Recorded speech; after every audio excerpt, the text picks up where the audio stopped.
యెహోవా తెలుసు అంటే దేవుడు ఏం చేస్తాడు? మన మాదిరి వెంటనే ఏంట్రా నేనంటే నీకు తెలియదు అసలు ఏమనుకుంటున్నావు అనే దబాయింపు చేయడు యేసుప్రభువారు. దేవుడు ఆయన ఒక పద్ధతి ప్రకారం డీల్ చేశాడు. ఆయన డీల్ చేస్తే దెబ్బకు సెట్ అయిపోయి వేర్లతో సహా ఆయన డీల్ చేయడం ఆరంభించినాడు. 10 తెగుళ్ళు వచ్చేటప్పటికే దెబ్బకు సెట్ అయిపోయి మోషన్ పిలిచి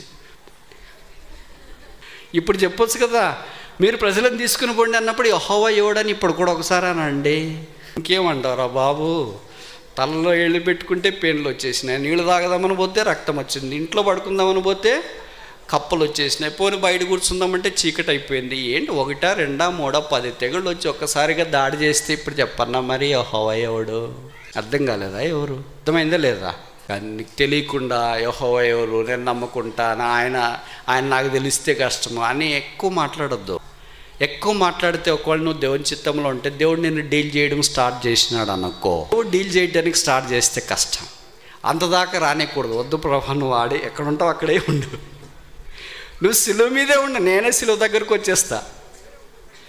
అలాగ మనం పరుగున వస్తే బైబిల్లో రాయబడింది కదా, 6000 సంవత్సరాల మానవ చరిత్రలో మహాజ్ఞాని అయిన సొలొమోను రాశాడు, యెహోవా నామం బలమైన దుర్గం, నీతిమంతుడు అందులోనికి పరిగెత్తి సురక్షితంగా.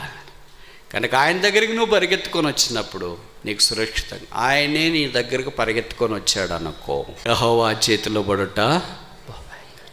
ఏదైనా విషాదకరమైన సంగతి ఏంటంటే చాలామంది పిల్లలు, మందినికి వచ్చే పిల్లలు, దేవుని సేవకుల పిల్లలు, ఎల్డర్స్ పిల్లలు, సండే క్లాస్ టీచర్స్ పిల్లలు, యూత్ లీడర్స్ పిల్లలు అన్ని పనులు చేస్తుంటారు మందిరంలో, ప్రభువు స్తోత్రాలు.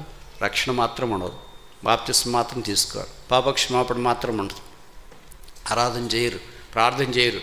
పని చేయమంటే ఎద్దు వలే గొడ్డు సాకిరి, రాత్రి నింటే రాత్రి అంతా నిద్రపోకుండా ఎంత పని చేయమన్నా అంత పని చేస్తారు.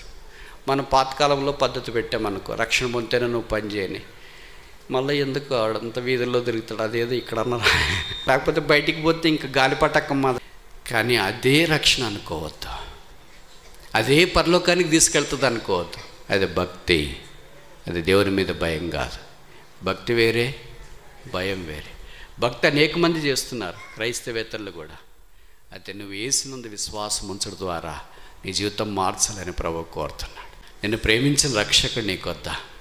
నీ కొరక ఈ ప్రాణం పెట్టడానికి ఈ భూమి మీదకి దిగి వచ్చిన లోకనాథుడు యేసుప్రభు వారు వద్దా? అభాగ్యులైన వారిని భాగ్యవంతులు చేయటానికి వచ్చినాడు, శాపగ్రస్తులను ఆశీర్వాదంగా మార్చడానికి వచ్చినాడు, నరకంలో ఉన్నవారిని జీవములోనికి తీసుకుని రావటానికి వచ్చినాడు, పాపము నుండి పరలోకం వైపు ప్రయాణం చేయటానికి మనిషిని సిద్ధపరచడానికి దేవుడు మానవుడిగా దిగి వచ్చినాడు.